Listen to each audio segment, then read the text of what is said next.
اللہ وملائکتہ یصلون علی النبی یا ایھا الذین آمنوا صلوا علیہ وسلموا تسلیما الصلاۃ والسلام علیک یا سیدی یا رسول اللہ وعلی آلک واصحابک یا سیدی یا حبیب اللہ الصلاۃ والسلام علیک یا شفیع المذنبین وعلی آلک واصحابک یا رحمۃ للعالمین الحمدللہ الحمدللہ الحمدللہ۔ تمام تعریفیں رب العالمین کے لیے، تمام درود و سلام رحمت للعالمین کے لیے، آپ کی آل پر، آپ کے اصحاب پر، آپ کی ازواج مطہرات پر کروڑوں درود کروڑوں سلام، صالحین پر اللہ کی برکتیں اور اس کی رحمتیں ہوں۔ اللہ پاک ہم سب کی حاضری قبول فرمائے، جو ہم نے جلوس میں حاضری پیش کی ہے یا گھروں میں بیٹھ کر آپ کا ذکر سنا ہے یا سنایا ہے، اللہ پاک قبول اور منظور فرمائے۔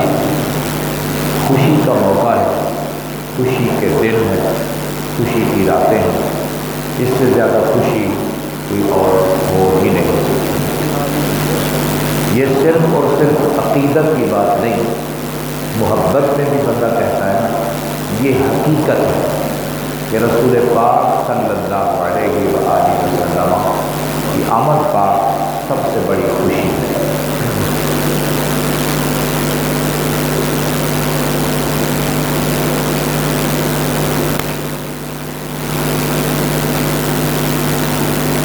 گفتگو کو شروع کرنے سے پہلے میں ایک آپ سے سوال بھی کر رہا ہوں، عرض بھی کر رہا ہوں، یہ ہے عقیقہ بچے کا سنت ہے، یہی ہے بچے کا عقیقہ کرنا سنت ہے۔ بچی کے عقیقے کے لیے کیا ہونا چاہیے، بچے کے عقیقے کے لیے کیا ہونا چاہیے؟ اگر فرصت ہے، زیادہ ہے پیسے تو پھر زیادہ ہو جائے، اگر گنجائش نہیں بکرے کی بکروں کی تو پھر مٹھائی بھی بانٹ دی جائے، لیکن عقیقہ کیا ہے؟ سنت ہے۔ اسی میں میں آپ کو میلاد سنا رہا ہوں، میلاد کا آغاز کر رہا ہوں۔ ہمارے کریم آقا سید الانبیاء جناب احمد مجتبیٰ حضرت محمد مصطفیٰ صلی اللہ علیہ وآلہ وسلم کے بیٹے امام حسن پیدا ہوئے تو رسول پاک نے ان کے لیے عقیقہ کیا، بال اتروائے، چاندی ان کے برابر صدقہ کی، آپ نے نام رکھا۔ امام حسین پیدا ہوئے، ان کے لیے بھی یہی کیا۔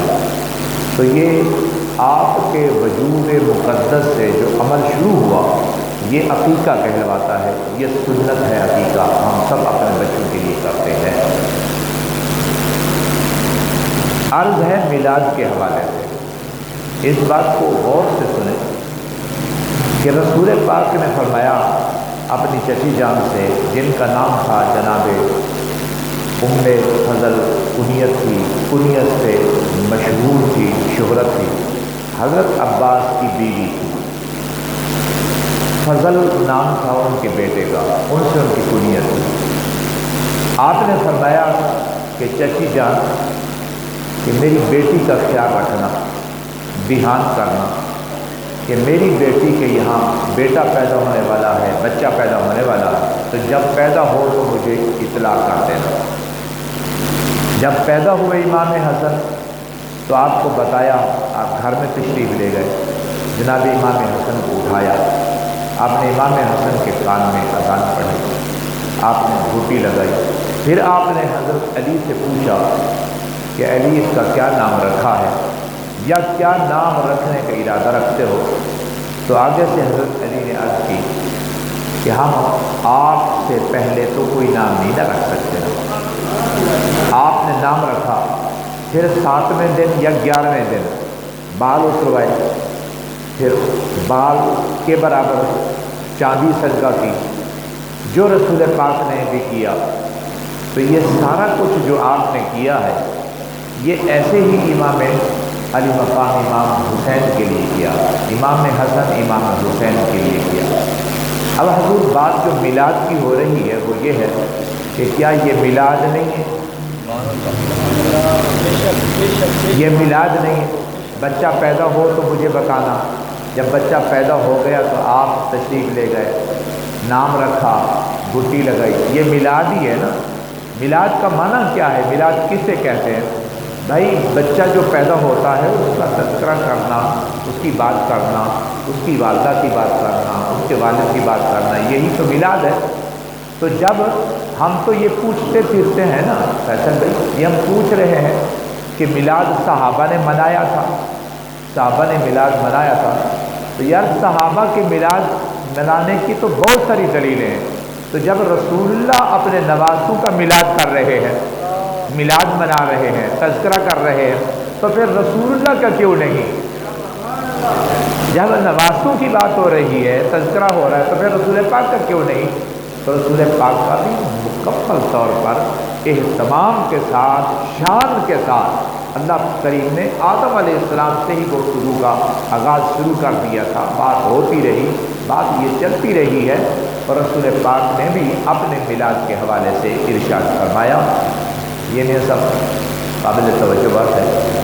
میرا ویسے دل کر رہا ہے بند کرنا، کھڑکیاں بند کرنا۔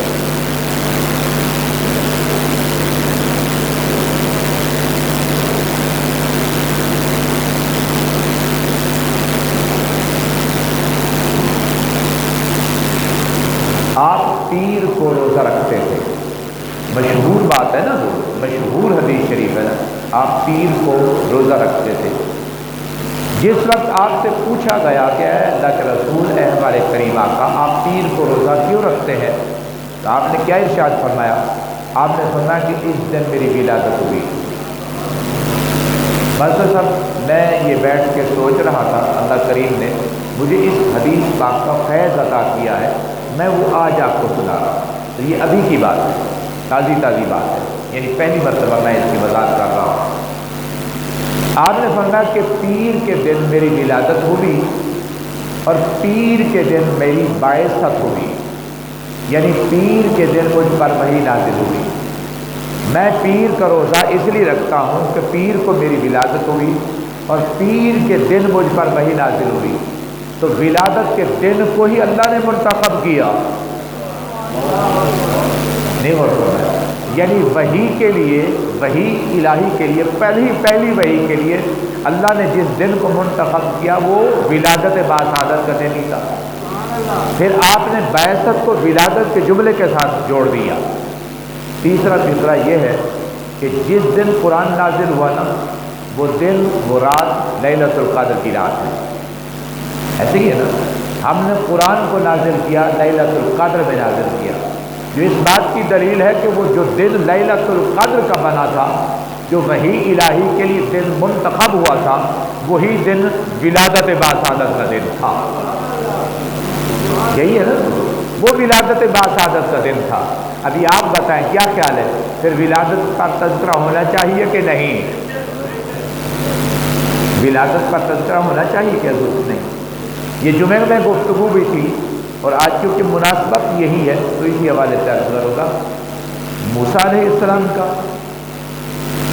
یحییٰ علیہ السلام کا، عیسیٰ علیہ السلام کا ولادت کا مکمل تذکرہ قرآن پاک میں موجود ہے۔ یحییٰ علیہ السلام کے لیے، عیسیٰ علیہ السلام کے لیے مخصوص ہے۔ مخصوص کیا ہے؟ فرمایا کہ جس دن یہ پیدا ہوا اس دن پر سلام ہو۔ یحییٰ علیہ السلام جس دن ان کو موت آئے گی، فوت ہوں گے، وصال فرمائیں گے، اس دن پر سلام ہو۔ جس دن اٹھائے جائیں گے اس دن پر سلام ہو۔ وَسَلَامٌ عَلَيْهِ يَوْمَ وُلِدَ يَوْمَ يَمُوتُ وَيَوْمَ يُبْعَثُ حَيًّا۔ اسی طریقے سے عیسیٰ علیہ السلام کے متعلق ہے، کیا نبی کی ذات پر اور دنوں میں سلام نہیں ہے؟ یہ ولادت کے دن کو مخصوص کیوں کیا گیا ہے؟ جس دن دنیا سے رخصت ہوں گے اس دن کو کیوں مخصوص کیا گیا ہے؟ جب اٹھائے جائیں گے یہ پیغمبر، یہ رسول، اس دن کو کیوں منتخب کیا گیا ہے؟ اس لیے کہ اور دنوں پر بھی سلام ہے اور درود ہے، لیکن بالخصوص اس دن پر ہے کہ کیونکہ ایک عالم سے دوسرے عالم کی طرف جلوہ گری ہو رہی ہے، تو اس لیے کہ اس دن پر اس لیے سلام ہے کہ کیونکہ نبی کی ذات جلوہ گر ہو رہی ہے۔ یہ ماں کے لیے بھی رحمت تھا، باپ کے لیے بھی رحمت تھا، لیکن بالخصوص یہ عالم کے لیے، اس دنیا کے لیے رحمت بن کر تشریف لا رہے ہیں، اس لیے کہ عیسیٰ کی ولادت پر سلام ہو، موسیٰ کی ولادت پر سلام ہو، یحییٰ کی ولادت پر سلام ہو۔ وہ رحمت بن کر آئے تھے، لیکن اپنی قوم کے لیے بن کر آئے تھے، اپنے علاقے کے لیے بن کر آئے تھے۔ تو پھر ایمانداری سے بتائیے، جو رحمت للعالمین ہے، ان کی تو ولادت پر سلام ہے نا، ان کی ولادت پر سلام ہے۔ اور ہمارے کریم آقا تو پیدا ہی نہیں ہوئے تھے، پہلے درود اور سلام تھا، ولادت سے پہلے درود و سلام تھا۔ قرآن پاک پڑھ کے دیکھیں، حدیث شریف پڑھ کے دیکھیں، نبی کریم صلی اللہ علیہ وآلہ وسلم ابھی تشریف نہیں لائے تھے، ولادت نہیں ہوئی تھی، یہاں تک کہ امی نہیں آئی تھی، بابا جان نہیں آئے تھے، دادا نہیں آئے تھے، نانی جان نہیں آئی تھی، یہ پورا خاندان جو بھی یہ پاک اسلاف، پاک ارحام، یہ پاکیزہ لوگ جن سے آپ گزر کر تشریف لائے، ان میں سے کوئی بھی نہیں آیا تھا، صرف آدم سے صرف حوا تھی، سیدہ اماں حوا تھی، سیدنا حضرت آدم علیہ السلام سے نکاح ہوا، نکاح کے وقت اللہ نے فرمایا کہ حق مہر ادا کرو، حق مہر کا حکم ہوا تو پوچھا یا اللہ حق مہر کیا ہے؟ اللہ کریم نے فرمایا کہ حق مہر یہ عورت کا حق ہے، یہ ادا کرنا ہوتا ہے، تو پھر وہ کیا ہو، کیسا ہو، کتنا ہو؟ فرمایا میرے حبیب کی ذات پر درود بھیجو، میرے حبیب کی ذات پر درود بھیجو۔ یہ نئی چیز میں اس میں جو شامل کر رہا ہوں، جو میں نے حدیث شریف سے دیکھا، میرے حبیب کی ذات پر درود بھیجو، درود بھیجا۔ یہ اہل سنت کی کتابوں میں ہے، اہل حدیث کی کتابوں میں ہے، دیوبند کی کتابوں میں۔ مولانا اشرف علی تھانوی نے باقاعدہ کتاب لکھی، اس کا نام ہے نشر الطیب فی ذکر نبی الحبیب، اس کتاب کا نام ہے، چھوٹے سائز میں۔ اس کتاب میں لکھا کہ 20 مرتبہ رسول پاک کی ذات پر آدم علیہ السلام نے درود بھیجا، یحییٰ علیہ السلام کی ولادت پر سلام، عیسیٰ علیہ السلام کی ولادت پر سلام، اور بھی نبیوں پر سلام، لیکن یہ وہ نبی ہیں جو پیدا ہی نہیں ہوئے حضور، ان پر پہلے سے درود بھی اور سلام بھی۔ تو پھر کیوں نہ حضور ہم مسجد سے نکل کر، مدرسے سے نکل کر، گھر سے نکل کر، باہر آ کر ہم کیوں نہ پڑھیں الصلاۃ والسلام علیک یا رسول اللہ، کیونکہ یہ ولادت کا دن وہ دن ہے جس پر اللہ بھی درود بھیجتا ہے، اس کے فرشتے بھی درود بھیجتے اور سلام بھیجتے ہیں۔ اس موضوع کا ایک اور حصہ، ہمارے کریم جب آئے نہیں تھے کہ آدم علیہ السلام کی توبہ قبول ہوئی تھی آپ کے صدقے سے، یہ میں موضوع میں ایک اور چیز شامل کروں۔ آدم علیہ السلام کی توبہ قبول ہوئی تھی آپ کے صدقے سے، آپ کے وسیلے سے۔ یہ پھر سلسلہ چلتا رہا، یہ سلسلہ چلتا رہا، سرکار کے معجزات میں یہ معجزے ہیں، کبھی نوح کی کشتی سلامتی کے ساتھ لگی، کبھی ابراہیم کو بچایا، کبھی اسماعیل کو بچایا، اور کبھی اپنے گھر کو بچایا۔ یہ صدقہ تھا مصطفیٰ کریم کی ذات کا، اس کو دوسرے لفظوں میں کہیں کہ یہ معجزہ تھا۔ میں نے ایک کتاب دیکھی ہے، میری نظر سے گزری ہے، میں نے چند صفحات اس کے پڑھے، وہ نئی کتاب تھی مارکیٹ کے اندر، اس نئی کتاب کا جو نام ہے وہ ہے رسول پاک کے 2000 معجزات، رسول پاک کے 2000 معجزات اس کتاب کا نام ہے۔ میں نے اس کے کچھ صفحات پڑھے، 2000 معجزات۔ پہلے تو مجھے غصہ لگا اس بات پر کہ یہ کون ہوتا ہے کہ رسول اللہ کے معجزات کو گن کے بتانے والا۔ پھر میں نے یہ سوچا کہ نہیں، حسب توفیق ہر کوئی حصہ ملاتا ہے، انہوں نے حسب توفیق حصہ ملایا ہے، جتنا ملا ہے اس کے مطابق انہوں نے کہا کہ 2000 معجزات۔ لیکن حقیقت بات یہ ہے کہ معجزات پہلے بھی تھے، ولادت سے پہلے، ولادت کے وقت بھی معجزات تھے، اور پھر اعلان نبوت کے بعد بھی معجزات ہیں، اور آج بھی الحمدللہ معجزات آپ کے ہی ہیں، اور قیامت تک رسول اللہ کے معجزات کا سلسلہ چلتا رہے گا۔ سب سے بڑا آپ کا معجزہ یہ قرآن پڑھا ہوا، رسول پاک کا یہ معجزہ ہے، قرآن مجید فرقان حمید۔ اچھا میں عرض کر رہا ہوں کہ ان معجزات میں وہ شامل کرتے ہوئے بہت خوبصورت جملہ انہوں نے لکھا، یہ میں نے تشریح میں پہلی مرتبہ پڑھا۔ وہ فرمانے لگے کہ آدم علیہ السلام کی تو توبہ قبول ہو گئی، اب سرکار تشریف لائے ہیں، اب سرکار دو عالم صلی اللہ علیہ وآلہ وسلم کی عظمت اور معجزہ بیان کرتے ہوئے اللہ کریم نے امت کو درس دیا، آپ کی امت کو فرمایا کہ جب تمہارے باپ کی توبہ قبول ہوتی ہے صدقہ مصطفیٰ، جب تمہارے باپ کی توبہ قبول ہوتی ہے، اے ایمان والو، اے لوگو، جب تم اپنی جانوں پر ظلم کر بیٹھو، جب تم اپنی جانوں پر ظلم کر بیٹھو پھر معافی مانگو تو معافی مانگنے کے لیے کعبے پاک کے پاس نہ جاؤ، میرے رسول کے دروازے پر آؤ۔ اب آیت سنیے، وَلَوْ أَنَّهُمْ إِذ ظَّلَمُوا أَنفُسَهُمْ جَاءُوكَ فَاسْتَغْفَرُوا اللَّهَ وَاسْتَغْفَرَ لَهُمُ الرَّسُولُ لَوَجَدُوا اللَّهَ تَوَّابًا رَحِيمًا، جب وہ اپنی جانوں پر ظلم کر بیٹھے تھے وہ اٹھتے چلے آتے، آپ کی بارگاہ میں آتے اور وہ اللہ سے استغفار کرتے، معافی مانگتے، میرا رسول بھی ان کے لیے معافی کے لیے ہاتھ اٹھا دیتا، تو پھر کیا ہوتا؟ لوجد اللہ توابا رحیما، تم اپنے رب کی ذات کو بہت ہی بخشنے والا پاتے۔ آدم علیہ السلام سے لے کر یہاں تک اب حکم ہے، ہمارے بہت سارے اکابرین نے، مفسرین نے کہا اللہ کے گھر جاؤ نا، توبہ کرو، توبہ ہر وقت کرو، توبہ صبح شام کرو، توبہ ہر نماز کے بعد کرو، ٹھیک ہے نا، اس میں کوئی پابندی نہیں، یہ وظیفہ بہت کمال کا وظیفہ ہے، یہ نبیوں کا وظیفہ ہے، لیکن جس وقت عمرے کی سعادت کے لیے جاؤ تو اللہ کے گھر کے پاس بھی معافی مانگنا، لیکن اس کے ساتھ ساتھ جب رسول پاک کے روضے پر جاؤ نا، یہ کہنا کہ اللہ کے رسول ہم بھی معافی مانگتے ہیں، آپ بھی کرم فرما دیں۔ اور آج بھی رسول پاک کے روضے پاک سے ہاتھ اٹھتے ہیں امت کے لیے، ہاتھ اٹھتے ہیں تب ہی درجے بلند ہوتے ہیں۔ کسی نے پوچھا کہ حضرت ہمارے درجات کیوں نہیں بلند ہوتے؟ انہوں نے کہا کہ اس وجہ سے نہیں بلند ہوتے کہ اللہ کے رسول نے تیرے لیے ہاتھ ہی نہیں اٹھایا، اور جب تک اللہ کے رسول کا ہاتھ نہیں اٹھتا امت کے لیے، امت کے درجے بلند ہی نہیں ہوتے، وہ ہمارے جیسا ہی رہتا ہے، صبح نماز پڑھی، شام نماز پڑھی، رات کو پڑھی، دن کو پڑھی، بس اسی طریقے سے پڑھتے رہے، آگے نہ بڑھ سکا۔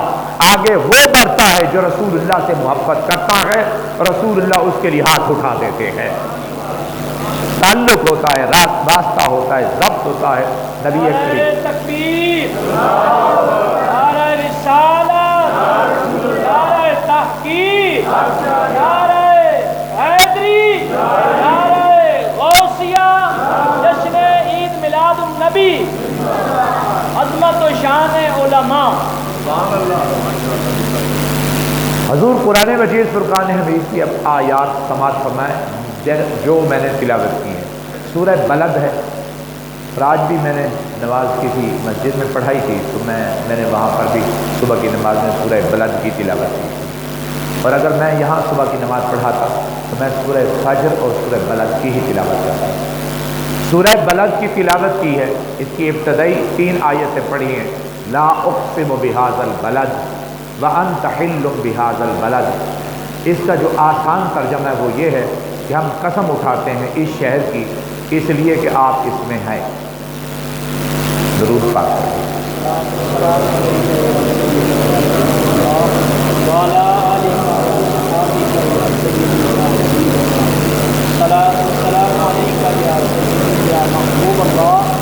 بسم اللہ الرحمن الرحیم، اللہ کے نام سے شروع جو بڑا ہی مہربان نہایت رحم والا ہے۔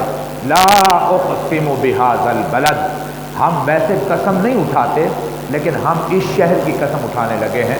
اس شہر سے مراد نہ مکہ ہے، نہ مدینہ ہے، نہ پاکستان ہے، نہ کوئی اور ملک ہے۔ کون سا شہر ہے؟ فرمایا کہ وَأَنْتَ حِلٌّ بِهَذَا الْبَلَدِ، وہ شہر ہے جس کی ہم قسم اٹھا رہے ہیں جس میں آپ رہتے ہیں، جس میں آپ جلوہ گر ہیں، ہم اس شہر کی قسم اٹھاتے ہیں۔ ہم کسی شہر کی قسم نہیں اٹھاتے، ہم تو صرف اسی شہر کی قسم اٹھا رہے ہیں جس میں آپ رہتے ہیں۔ ووالد وما ولد، والد کی قسم، بیٹے کی قسم، باپ کی قسم، بیٹے کی قسم۔ بعض نے کہا کہ اس سے مراد آدم علیہ السلام ہے، لیکن اس کی تشریح اور تفسیر ایک نہیں ہے، اس کی تفسیر ایک نہیں بنتی۔ فرمایا کہ ووالد وما ولد، باپ کی قسم، بیٹے کی قسم، میں عرض کر رہا ہوں کہ محمد کی قسم، محمد کے بابا کی قسم، محمد کی قسم، محمد کے بابا کی قسم، جب ہمارے بہت بڑے اکابر و مفسر علامہ غلام رسول سعیدی رحمۃ اللہ علیہ، جن کی قرآن پاک کی تفسیر 12 جلدوں میں تفسیر تبیان القرآن کے نام سے ہے، انہی آیات میں لکھتے ہیں اللہ نے فرمایا کہ ہم شہر کی قسم نہیں اٹھاتے، اگر اٹھا رہے ہیں تو اس لیے اٹھا رہے ہیں کہ آپ اس میں ہیں۔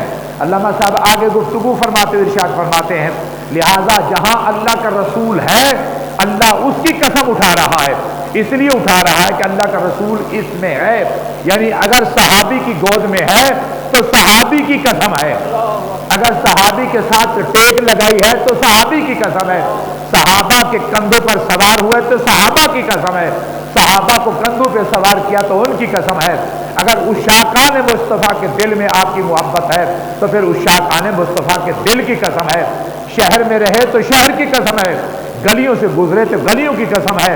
اس کی تشریح اور تفسیر ایک یہ ہے، مسجد نبوی پاک ہے، کائنات میں صرف اور مکے میں صرف سید حاجرہ پاک کا ہی گھر تھا، آپ کا لخت جگر تھا، آپ تھی، کمرہ بنایا ہوا تھا یا کمرے بنائے ہوئے تھے، آپ رہتی تھی۔ قبیلہ بنو جرہم یہاں سے گزر رہا تھا، دور سے قافلہ جا رہا تھا، بیوی بچے بہن بیٹیاں یہ سب کے سب جا رہے تھے، تو انہوں نے قافلہ مکے شریف کے قریب، جو اس وقت مکہ شہر نہیں تھا، قریب انہوں نے اپنے قافلے کو روکا، تو جو سردار تھا قافلے کا اس کو پتہ چلا کہ پانی پینے والے پرندے اڑ رہے ہیں، تو پھر اس نے اپنے بندو کو کہا کہ تلاش کرو کہیں کنواں ہے یہاں پر، کہیں کنواں کا ہے پتہ کریں، پتہ کرتے ہوئے چلے آئے تو آئے تو ایک ہی مستور بیٹھی تھی، ایک ہی بچہ ان کے پاس تھا، کنواں تھا، اس کنواں کی آپ واحد ملکہ تھی، اس کنویں کی آپ ہی واحد ملکہ تھی، اس میں کوئی حصے دار نہیں تھا، اس کنویں کا نام آب زمزم تھا۔ جب انہوں نے اجازت مانگی پانی لے لیں، آپ نے فرمایا کہ پانی لے لو، پھر گئے سردار کے پاس، جب اس نے پانی پیا حیران نہیں ہو گیا ہوگا، کیا خیال ہے؟ حیران کیا ہو گیا، اس نے پچھلا سفر بھی چھوڑ دیا، اگلا بھی چھوڑ دیا، اس نے کہا تو اس مائی سے پوچھو، اس کو بتاؤ اپنے خاندان کا تذکرہ کہ ہم نیک لوگ ہیں، ہم امین لوگ ہیں، امین، ہم خائن نہیں ہیں، ہم خیانت کرنے والے نہیں ہیں، ہم نیک لوگ ہیں، ہم اچھے لوگ ہیں، اگر آپ اجازت دیں تو یہاں رہیں۔ شہر آباد ہو گیا، یہ قبیلہ بنو جرہم رہا، صدیاں گزر گئی، آب زمزم کا پانی پیتے رہے، صدیاں گزرنے کے بعد کچھ خرافات پیدا ہو گئی، جب کچھ خرافات پیدا ہوئی، جب اپنے لڑتے ہیں نا دشمن کو بڑا فائدہ ملتا، دشمن جو قبیلے باہر رہتے تھے ان کو پتہ چلا ان میں آپس میں کوئی پھوٹ پڑ گئی ہے، لڑائی شروع ہو گئی ہے، تو لہٰذا بہتر نہیں ہے کہ ہم ان پر حملہ کر کے یہ شہری چھین لیں ان سے، یہ کنواں ہی چھین لیں ان سے، انہوں نے کہا بالکل ٹھیک ہے۔ بہرحال لڑائی شروع ہوگی قبیلہ بنو جرہم کے ساتھ، اسماعیل علیہ السلام کے سسرال والے خاندان کے ساتھ لڑائی شروع ہو گئی، اور ان کا جو بڑا تھا، بڑا نیک آدمی تھا، اس نے سوچا یار یہ لوگ آ رہے ہیں، اللہ کے گھر کا پتہ نہیں احترام کریں گے نہیں کریں گے، لیکن ایک بات پکی ہے، جو اللہ کے گھر میں ہم نے سونا رکھا ہے، چاندی رکھی ہے، اللہ کے گھر کے لیے رکھا ہے، حاجیوں کے لیے رکھا ہے، یہ اٹھا کر لے جائیں گے، ان کو تو نہیں پتہ نا ہم نے کس لیے رکھا ہے۔ بہرحال اس دوران انہوں نے وہ سارا سونا چاندی، وہ جو پیسہ جو درہم تھے، جو اس وقت کا سکہ تھا، وہ اٹھایا، آب زمزم کے کنویں میں پھینک دیا، ایک طرح سے کنواں بالکل بند ہو گیا، لڑائی جھگڑا ہوا، یہ خاندان کے افراد کچھ چلے گئے، پھر صدیاں گزر گئی، خاندان آتا رہا، رسول پاک کا چلتا رہا سلسلہ، جناب عبد المطلب تشریف لائے، جناب عبد المطلب کو حکم ہوا خالق کائنات کا۔ اچھا لوگ ابھی ایمان کے چکر میں پڑے ہوئے، وہ اللہ سے باتیں کرتے ہیں، وہ اللہ سے باتیں کرتے ہیں، لوگ ایمان کے چکر میں پڑے ہوئے ہیں۔ جناب عبد المطلب کو حکم ہوا کنواں کھودو، اور عبد المطلب کے ذہن میں آیا کہ جس کنویں اس کا روح بھی نبی ہوتا ہے، اس کا جسم اطہر بھی نبی ہوتا ہے۔ آپ تشریف لائے، آنے والے نے سلام کیا اور مجھے مبارک دی، کہا کہ تم سید کی ماں ہو، تم نبی کی ماں ہو، تم سید کی ماں ہو۔ میں نے پوچھا نہیں، انہوں نے خود بتایا کہ تم نبی کی ماں ہو، تم سید کی ماں ہو۔ اگلا جملہ یہ ہے کہ میں آدم ہوں، میں آدم ہوں۔ پھر آدم سے عیسیٰ علیہ السلام تک 1,23,999